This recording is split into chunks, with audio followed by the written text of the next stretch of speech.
Thank you. Right.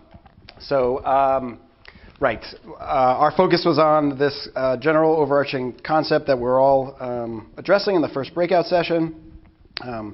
Challenges and issues associated with deploying and testing the ICCT model in biology. We started to get bogged down in the semantics of that first question about what the ICCT model is specifically, but then we decided to step back and kind of frame our thinking and use those questions not so much as a specific roadmap, but rather kind of as setting some conceptual landmarks in a framework in which to think about.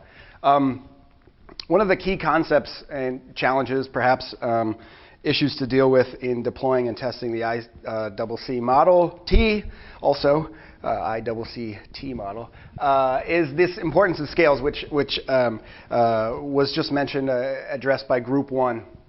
The challenge for understanding whether theories hold across scales, whether there is a need for different conceptual frameworks for each kind of scale. What are the possibilities for deriving tests that span those multiple scales?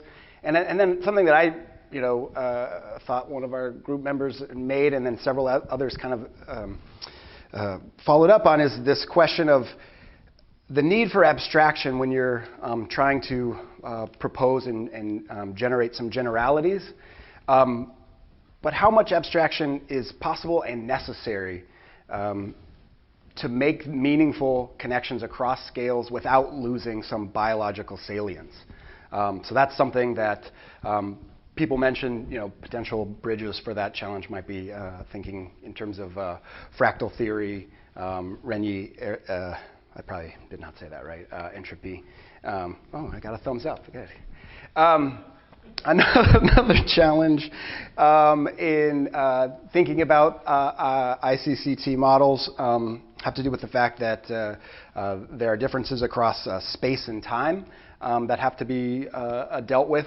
Biological systems are occurring in these multiple dimensions, and how you deal with that is an important consideration.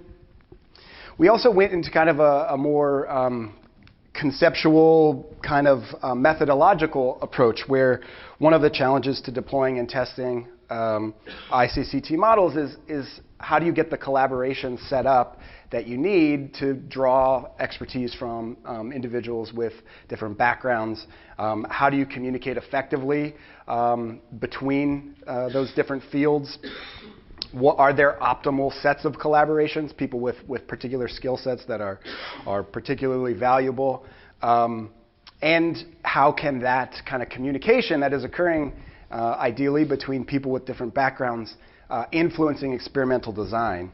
We also discussed potentially the value of some primers. I know Tom has kind of like a primer on some basic information theory things, but making that well-known kind of a resource or something like that to biologists interested in incorporating information theory in their work seems like a potential